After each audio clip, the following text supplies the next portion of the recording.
a visit, एक सैर. Mr. Ahmed's class had been planning a picnic for some time. Mister Ahmed की जो class थी वो मनसूबाबंदी बना रही थी कुछ अरसे पहले से कि वो पिकनिक पर जाएंगे.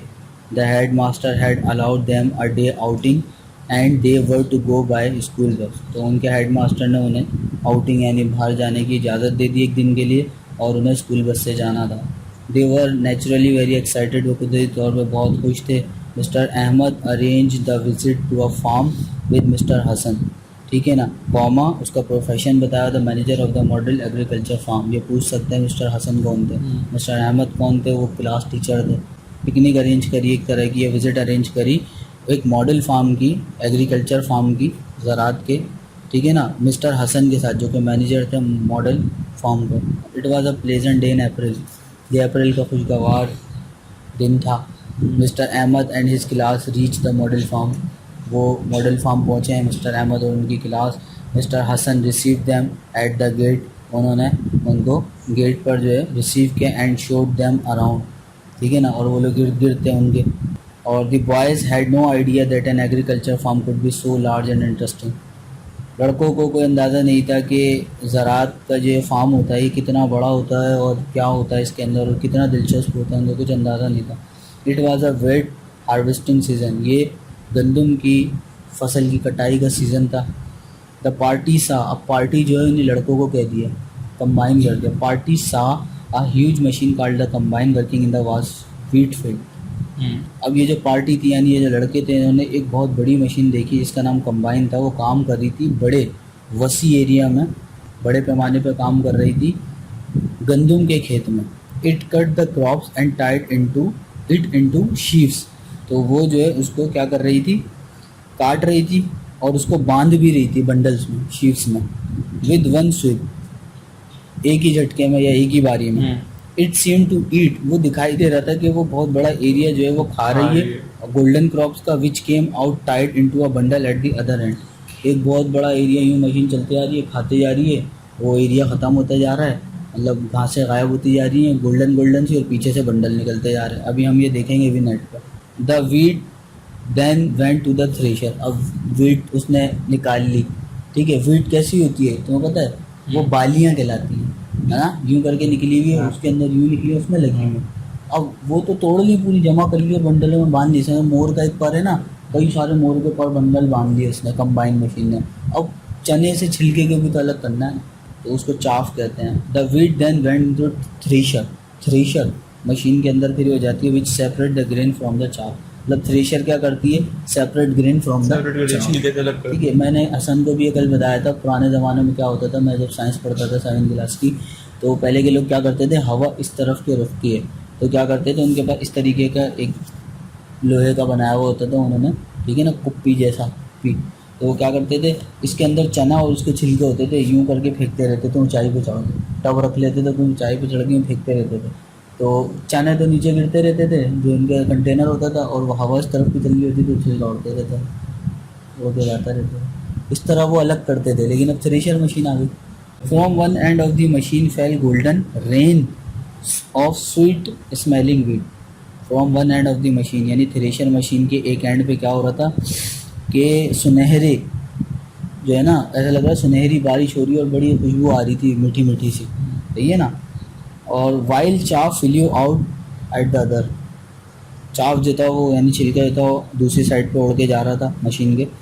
The student watch the working of the machine with keen interest. यानी कि उन्होंने बहुत शौक से उस मशीन के काम को देखा. Mister Hasan said the whole process of ploughing. हमारे जो मॉडल फार्म है इसके अंदर खुदाई, सीडिंग, हार्वेस्टिंग और थ्रेशिंग, कॉर्न को जो किया जाता है वो सब मशीनों से होता है हमारे पास. One man working with this machine can do as much work as 100 man working without it. मतलब एक मशीन इतना काम कर सकती है जितना 100 बंदे काम करते हैं. Bilal one of the student, sir do you get bigger crop in this way. आप इस तरीके से बहुत ज़्यादा फसल पा लेते हैं, मतलब जल्दी मिल जाती है आपको, ज़्यादा पैदा कर लेते होंगे आप फसल. Mister Hasan, oh much bigger. हाँ बहुत ज़्यादा. While an average farm produce 15 to 20 quintals.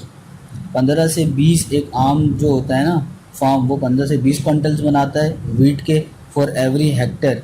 ठीक है ना, एक बारी में, जबकि we produce as much 60 to 70 quintals. कितना डिफरेंस है, 15 बहुत 20 difference है। 60 70। मशीन है ना, अब जाहिर सी बात है। बिलाल, दिस इज़ वंडरफुल, ये तो बहुत हरे तंगे से, लेकिन but surely machine do not make the grain. लेकिन मशीन तो चना नहीं बनाती होगी ना, अनाज नहीं बनाती होगी ना। तो मिस्टर हसन लाफिंग, हंसने लगे। नो सर्टेनली नॉट, हाँ Likely यकीनन नहीं। नहीं है। वाट इन फैक्ट, हकीकत में, हैपन इज दैट, होता ये था पहले, first the machine call tractor plough deeper, वो एक मशीन कहलाती थी ट्रैक्टर, और बहुत डीपर जो है ना वो खुदाई करती थी। Then they prepare the land for sowing much faster, तो वो चीज़ों को बोने के लिए बड़ी जल्दी काम करती थी और आसानी हो जाती थी हमारे लिए। The sowing machine sows the seed very fast, sowing machine जो होती थी, बोने वाली मशीन, वो बहुत जल्दी ना मशीन बोती थी। होता पता क्या था, ट्रैक्टर ना खोदता जाता था और उसके साथ ना एक बोरी लगा देते थे, ट्रैक्टर की वाइब्रेशन से उससे चीज़ें गिरती रहती थी, अनाज। नो सीड गोज वेस्ट, और सीड वेस्ट भी नहीं होते थे। समझे नहीं बात, सीड का वेस्ट होना क्या है, खुदाई करी, यूं फेंकोगे तो वो लाइनों में भी जाएगा, लेकिन ऊपर बॉर्डर में भी जाएगा, तो वो ज़ाया हो रहा है। हाँ। और जो खोदते हुए जा रहा है उधर ही उधर सुराखों में फेंकता हुआ जा रहा है, ये बात थी। We also select the best seed, और हम अच्छा सीड भी इस्तेमाल करते हैं। Then we use chemical fertiliser to enrich the soil, enrich भरपूर कर देती है, कीमियाई खाद का इस्तेमाल भी करते हैं मट्टी के अंदर, ताकि मट्टी को भरपूर तरोताज़गी दे दें और वो नशोनुमा अच्छे से पाए। We get a lot of canal water, हमारे पास नहरों का अच्छा खासा पानी होता है। But we also irrigate our fields with our own tubewell which can supply water all the year round. मतलब कह रहा है कि हम इरीगेट जो करते हैं, आबपाशी जो करते हैं, पानी जो सैराब करते हैं, सब जगह फैलाते हैं, वो हम अपने खेतों में खुद अपनी ट्यूबवेल से ही करते हैं। किसी की ट्यूबवेल नहीं हमारे पास कि वो बंद हो गया, आधा उधर दे रहे हैं आधा उधर, हमारी अपनी ट्यूबवेल इतनी मोटी मोटी होती है हाँ, ना, वो उतना पानी मतलब होती थी। उसका। और वो कह रहा है हम खुद करते हैं, तो हमारे पास पूरा साल जो है ना पानी हाँ। रहता है। फाइनली आखिरकार we spray insecticides on our crops to kill germs and harmful insect. हम ख़तरनाक मुज़र जो है कीड़ों को मारने के लिए इंसेक्टिसाइड डालते हैं, और एक होता है पेस्टिसाइड, पिस्सू होते हैं जो बहुत छोटे होते हैं कीड़ों से, पेस्टिसाइड्स कहते हैं। So our farm produce 3 to 4 time as much wheat, तो हमारा जो फार्म है 3 से 4 गुना ज़्यादा जो है वो गंदम पैदा कर लेता पर हेक्टेयर पे, as an ordinary farm does, जैसे कि एक आम फार्म करता है। और नीचे लिखा है क्वांटल्स, 1 क्वांटल कितने बराबर है, 100 किलोग्राम। 100 किलोग्राम। इसका मतलब है ये क्वांटल बताया था 15 to 20 और 60 to 70। Sarosh, another student, do you grow only wheat, क्या आप खाली गंदम उगाते हैं? Mr Hasan, no we grow wheat, maize, cotton, sugarcane and gram, moreover we grow vegetable and we also have a large orchard where we grow mangoes and oranges. Mr Hasan ने कहा नहीं, हम मकई, कपास, गंदम, गन्ना और दालें वगैरह, ग्राम, ये सब उगाते हैं। इसके अलावा मोर ओवर हम जो है सब्जियां भी उगाते हैं, और हमारे पास बहुत बड़ा बाग भी और चार्ड है, और जहाँ पर हम जो है ना आम और जो है ना माल्टे वो उगाते हैं। The party was then taken to the vegetable farm, तो अब पार्टी को जो है उनके ग्रुप को ले जाया गया वेजिटेबल फार्म में। And the visitors were surprise to see growing there such vegetables as were out of season. तो वहाँ वो पार्टी देख के हैरान हो गई, यार ये तो इसका सीज़न भी नहीं, आउट ऑफ सीज़न वाली भी चीज़ें कैसे हैं यहाँ पर। तो उन्होंने बताया, मिस्टर हसन एक्सप्लेन, उन्होंने एक्सप्लेन किया that by using chemical fertiliser और प्लेंटी सप्लाई ऑफ वाटर, पानी की बहुत बहुतायत चाहिए होती है, and with the help of machinery they could grow फाइनर and better vegetable in all season and in large quantities, बड़ी मिकदार में और आउट ऑफ सीज़न भी हम जो है मशीन की मदद से, केमिकल फर्टिलाइज़र और पानी की बहुतायत से हम ये चीज़ें पैदा कर सकते हैं आउट ऑफ सीज़न भी। They were wash in running water, they were washed, उन्होंने अपने हाथ धोए बहते हुए पानी से, चल रहा था ना पानी। And the boys at them with great delight, और फिर उन्होंने, मतलब हम तो नलों से ही धोते हैं या फिर बेसन वगैरह होते हैं हमारे घर में, तो मतलब एक नया ही लुत्फ था, पानी बह रहा था उसके अंदर उन्होंने चीज़ें धोई और फिर खाया उन लोगों ने, बड़ी खुशी की बात थी, डिलाइट, खुशी। ये it was afternoon by now and Mr. Hassan gave the boys a delicious lunch prepared mainly from the farm's own produce. Farm से जो खुद पैदा हुई हुई सब्जियां वगैरह थी उसका उन्होंने डिलीशियस मज़ेदार बड़ा उनको ना दोपहर का खाना दिया, क्योंकि दिन हो गया था ना। लेटर बाद में the student visited the mango orchard and were delighted to see green fruits hanging from the branches in a large number. इतने सारे, तुम भी देखोगे तुम अच्छा लगेगा, माल्टे लगे इतने सारे, अरे वाह यार, हमने कभी देखे ही नहीं होते, हमने तो उस पर देखे होते हैं ठेलों पे, पेड़ पे लगे हुए एक अलग अलग ही सजे हुए होते हैं ना।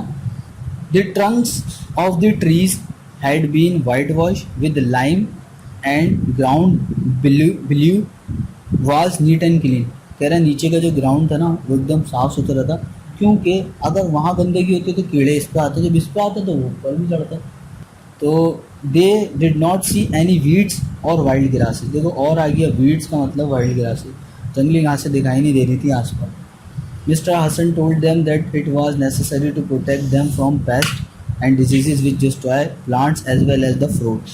तो फ्रूट को और प्लांट्स को नुकसान पहुँचाते हैं, तो हमने उसकी प्रोटेक्ट के लिए ना ज़रूरी तदबीर करी हुई और बीमारियों से बचाया हुआ। पौधों को भी बीमारियाँ होती हैं, ठीक है, पौधों को भी बीमारियाँ होती हैं।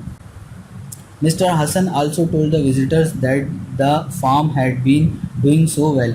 मिस्टर हसन ने बताया भाई हमारा फार्म बहुत अच्छा चल रहा है। अभी आप ये देखो, एक जगह कहा गया है मिस्टर अहमद क्लास, सुनते रहना, मिस्टर अहमद क्लास, एक जगह का है पार्टी, एक जगह का है विजिटर्स। बंदा बोलेगा विजिटर्स कौन? भाई वही विजिटर्स जिन्हें पार्टी का है। तो उन्होंने कहा कि फार्म इतना अच्छा चल रहा है कि हमने फैसला किया कि हम एक डेयरी भी ऐड कर लें इसमें। They had decided to add a dairy to it. Their finest cows and buffaloes would be kept. Kept माने रखना, कीप होता है ना। तो वो कह रहा है अच्छी हम जो है ना गायें और भैंसें पालेंगे, और फिर क्या करेंगे। He surprise visitors by telling them that the farm would use an electric milker to milk the animal.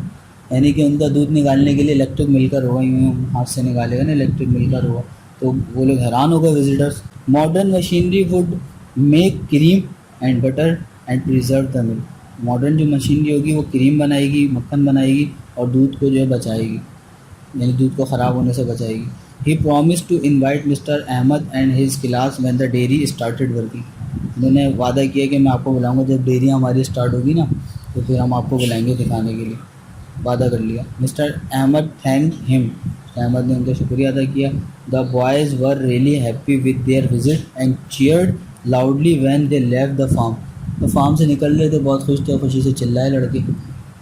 While coming back they talk about their visit to the farm. जबकि वो वापसी आ रहे थे तो वो फार्म के बारे में बातें कर रहे थे। बिलाल ने कहा, Bilal said, we need to establish many such farm throughout the country. हमें ज़रूरत है बहुत ज़्यादा कि हम पूरे मुल्क में अपने ऐसे फार्म फैलाएं, क़याम करें उनका। Mr Ahmad agree with him and said. Mr Ahmad ने उससे मतलब उसकी बात पे राज़ी हुए और कहा, I think you are right, मेरे ख्याल में तुम सही हो। इन दिस वे, इस तरीके से, we would be able to meet the needs of ever growing population of our country. इस तरह हम जो है अपनी बढ़ती हुई जो आबादी है उसकी जो नीड्स है खाने पीने की, ठीक है ना, क्योंकि आबादी बढ़ रही है तो खाना पीना कम पड़ रहा है, वसाइल कम है। तो अगर हम इस तरीके के फार्म बना लें और वो 15 to 20 क्विंटल्स बना रहे हैं और वो 50 to 60 क्विंटल्स बनाएं और बहुत सारी डेयरी फार्म भी ऐड हो जाएं, तो अंडे, मुर्गियाँ ज़्यादा पली जाएंगी, गोश्त भी मिलेगा, अंडे भी मिलेंगे, दूध भी मिलेगा। तो कह रहे हैं कि फिर हमारी जो बढ़ती आबादी है उसकी ज़रूरियात हम पूरी करने के काबिल हो जाएंगे।